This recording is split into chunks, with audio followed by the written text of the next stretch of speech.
तो हाथरस हादसे के 6 दिन बाद अब एक नई थ्योरी सामने आई है। नारायण हरि के वकील ने दावा किया कि उन्हें इस बात के सबूत मिले कि बाबा को बदनाम करने के लिए ये भगदड़ मचाई गई एक साजिश के तहत। अरे भैया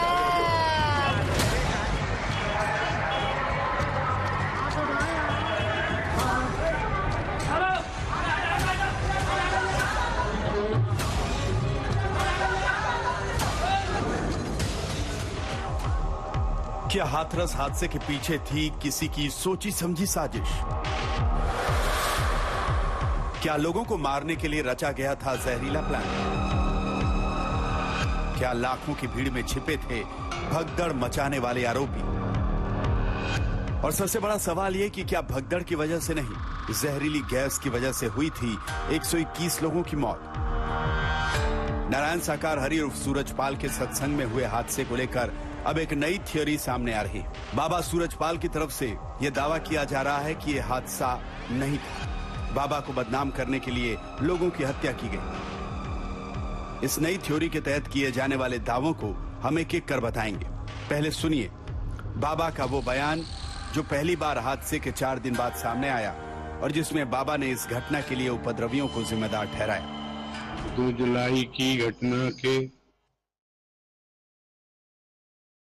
बाद बहुत ही व्यथित हैं। हमें विश्वास है जो भी उपद्रवकारी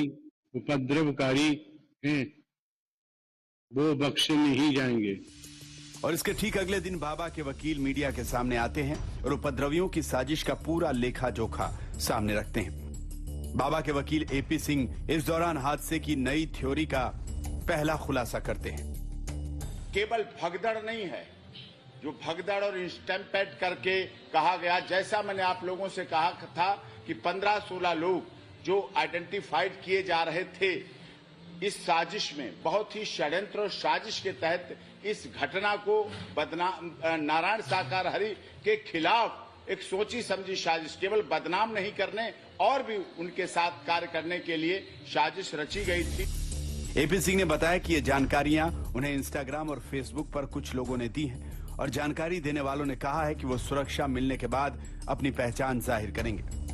आइडेंटिफाइड एक सफेद स्कॉर्पियो, एक काली स्कॉर्पियो और उसके साथ अन्य गाड़ियां खड़ी देखी गई। ये सूचना मुझे कुछ लोगों ने, जैसा कि मैंने आप लोगों के साथ नंबर शेयर किया था कि हमारी Facebook page doctor AP Singh लायर, डॉक्टर एपी सिंह इंस्टाग्राम पर भेजें, तो लोगों ने अपनी आइडेंटिटी को अभी छुपाते हुए जो मुझे ये जानकारी भेजी है महत्वपूर्ण कि यहाँ गाड़ियां खड़ी हुई थी। हादसे को साजिश बताने के लिए तीसरी बड़ी दलील ये थी कि पंडाल के बाहर 10 से 15 बाहरी लोग देखे गए।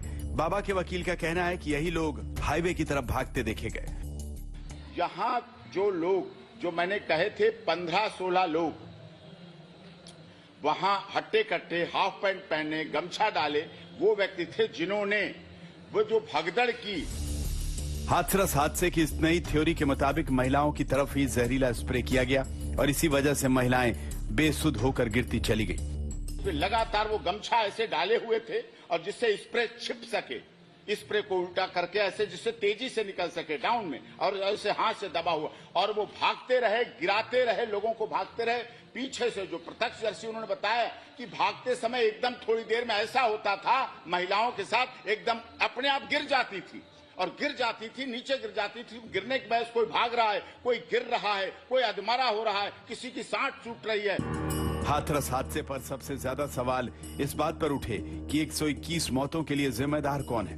बाबा के वकील ने जहरीली साजिश के साथ साथ पुरजोर तरीके से इस बात को साबित किया कि लोगों की मौत भगदड़ की वजह से नहीं हुई। और इसीलिए जो मैंने पोस्टमार्टम रिपोर्ट देखी है उसमें सांस रुकने की वजह से मृत्यु का कारण बताया गया है। मृत्यु का कारण हार्ट बीट नहीं रुकना है, मृत्यु का कारण इंजरी नहीं है, मृत्यु का कारण खून निकलना नहीं है, मृत्यु का कारण कटना पिटना नहीं है, मृत्यु का कारण गला सांस रुकने से, सांस एकदम रुकी, जहरीली, वो जहरीली और नशीली स्प्रे थे जिनको यहाँ लगाया गया, लगा के किया गया।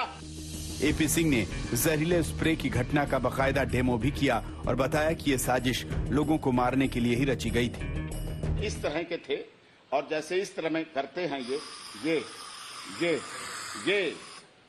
ये तो अलग है, डिओड्रेंट वाला है, ये खत्म हो गया, खाली होगा इसमें, लेकिन वो तो अलग चीज होती है। एपी सिंह ने मांग रखी है कि घटनास्थल के आगे और पीछे दोनों तरफ से टोल प्लाजा वाले सीसीटीवी तस्वीरें सील की जाएं, ताकि साजिश करने वालों का खुलासा हो सके।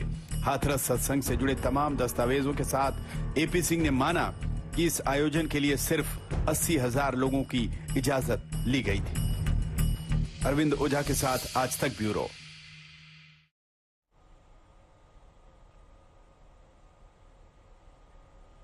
दो सहयोगी हमारे साथ इस वक्त जुड़ चुके हैं। अरविंद भी हमारे साथ मौजूद हैं और समर्थ भी हमारे साथ, हमारे सहयोगी मौजूद हैं। लेकिन सबसे पहले अरविंद, ये जो नई थ्योरी लेकर आए हैं वकील कि ये दरअसल वहां ऐसी घटना घटी नहीं, एक साजिश है। वो बता रहे हैं कुछ स्प्रे हुआ है, कुछ काली गाड़ी थी जिनका सीसीटीवी फुटेज निकालना चाहिए, तो इसको नए एंगल की तरफ मोड़ते हुए वकील नजर आ रहे हैं। बिल्कुल, और जाहिर सी बात है ये तथाकथित बाबा के वकील हैं, तो एंगल देने की कोशिश भी करेंगे ताकि इनके जो अपने लोग हैं उनका बचाव हो सके। कल एपी सिंह ने पूरी प्रेस कॉन्फ्रेंस की थी और उसमें बताया कि ये थ्योरी दी कि 15 से 20 लोग आए थे, गाड़ियों से आए थे और गमछा डाला हुआ था उन्होंने, और भीड़ के बीच वो जहरीला नशीला स्प्रे छोड़ रहे थे। और ये बात उनको सोशल मीडिया के जरिए कुछ लोगों ने बताई, कुछ विक्टिम्स ने बताई। जब हमने एपी सिंह से पूछा कि क्या यूपी पुलिस के पास कोई ऐसा एविडेंस है, तो उनका कहना है कि जिन लोगों ने उनको ये शिकायत दी है उनका बयान लोकल पुलिस के सामने दर्ज कराएंगे, साथ ही साथ लोकल पुलिस को शिकायत भी देंगे। देखिए, शुरू में जब ये पूरी भगदड़ मची थी तब यूपी पुलिस ने और साथ ही साथ सीएम योगी ने भी ये कहा था कि अगर इस मामले में कोई साजिश होगी तो उसकी भी जांच की जाएगी। तो साजिश वाला जो एंगल है वो एपी सिंह, जो तथाकथित भोले बाबा उसके वकील हैं, वो ये एक एंगल लेकर आए हैं जिसमें उन्होंने दावा किया कि ये कोई दुर्घटना नहीं है, ये हत्या है। दरअसल कुछ लोग साजिश के तहत 15 से 20 लोग पहुंचे थे, जिनके हाथ जो गमछा लिए हुए थे उनके हाथ में गमछे की आड़ में उन्होंने स्प्रे छुपा रखा था, नशीला और जहरीला, वो छोड़ रहे थे जो कई महिलाओं को लगी और इसके बाद भगदड़ हुई और उसके बाद 121 लोगों की मौत हुई। तो ये थ्योरी उनकी है। यूपी पुलिस के पास अभी तक इस तरह का कोई एविडेंस नहीं है। एपी सिंह ने कहा है कि वो बाकायदा लिखित शिकायत देंगे, वो उन महिलाओं से भी बातचीत करेंगे और उनका बयान रिकॉर्ड कराएंगे जिन्होंने ये जहरीले स्प्रे का के बारे में बताया उनको। ठीक है समर्थ भी मेरे सहयोगी जुड़े हुए हैं तमाम जानकारी के साथ। समर्थ, क्योंकि आप शुरू से इस मामले पर बने हुए हैं, अब ये बताइए कि अगर उस पूरे आयोजन में मोबाइल अलाउड नहीं था, किसी ने उस पूरे आयोजन की कोई फुटेज नहीं बनाई, तो क्या सिर्फ सीसीटीवी फुटेज हासिल करने से जो थ्योरी एपी सिंह बता रहे हैं वो साबित हो सकती है या फिर नहीं? नेहा, सबसे बड़ी बात इसमें यह है कि एपी सिंह जो थ्योरी लेकर आए हैं, आखिर उनको इस थ्योरी को लाने में इतनी देर क्यों हो गई? घटना को लगभग 1 हफ्ते से ज्यादा का समय हो चुका है।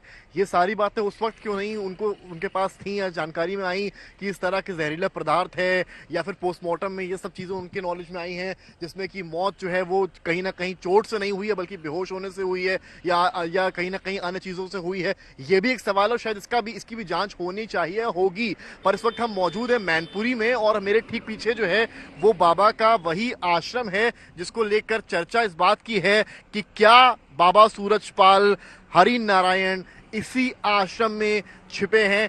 ये इस तरह की चर्चा लगातार हो रही है। हम कानपुर के आश्रम में भी गए, हमने लखीमपुर के उनके ठिकाने की तस्वीर भी दिखाई, लेकिन बाबा उन दोनों ही स्थानों पर नहीं है। एक बात तो साफ है, आज तक की पड़ताल में आई है। लेकिन ये जो आश्रम मैं आपको दिखा रहा हूं मैनपुरी का, ये एक ऐसा आश्रम है जिसकी लंबी लंबी दीवारें हैं, यहाँ पर भी परिंदा पर नहीं मार सकता। तो यहाँ पर इस ठिकाने पर अभी तक बाबा के कोई भी नहीं गया है। अब ऐसे में सवाल ये उठता है कि क्या बाबा सूरजपाल हरि नारायण इसी मैनपुरी के आश्रम में छुपा हुआ है?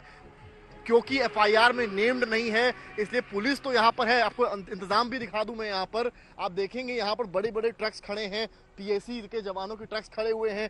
पीछे आपको उत्तर प्रदेश पुलिस का एक मैं जीप आपको दिखाऊंगा, यहाँ पर मुस्तैदी है, जबकि मैं इस वक्त आश्रम से काफी दूरी पर हूँ। तो जो बाहर का एरिया है, जो है बॉर्डरिंग एरिया यहाँ पर है हाईवे का, वहां पर भी पुलिस की पूरी सिक्योरिटी है, बड़े बड़े पुलिस के वाहन खड़े हैं और अच्छी खासी फोर्स है। कुछ दिनों पहले एसटीएफ की भी फोर्स यहाँ पर आई थी। वकील जो है, वकील साहब खुद भी यहाँ पर आए थे। हालांकि उन्होंने मीडिया में कुछ भी उस वक्त खुलकर नहीं बोला था, लेकिन कई बातें हैं। सबसे बड़ा सवाल तो ये है कि आखिर बाबा सूरजपाल है कहाँ, अगर बिल्कुल, और वो कहाँ है और अभी सामने क्यों नहीं आ रहा, ये तमाम सवाल समर्थ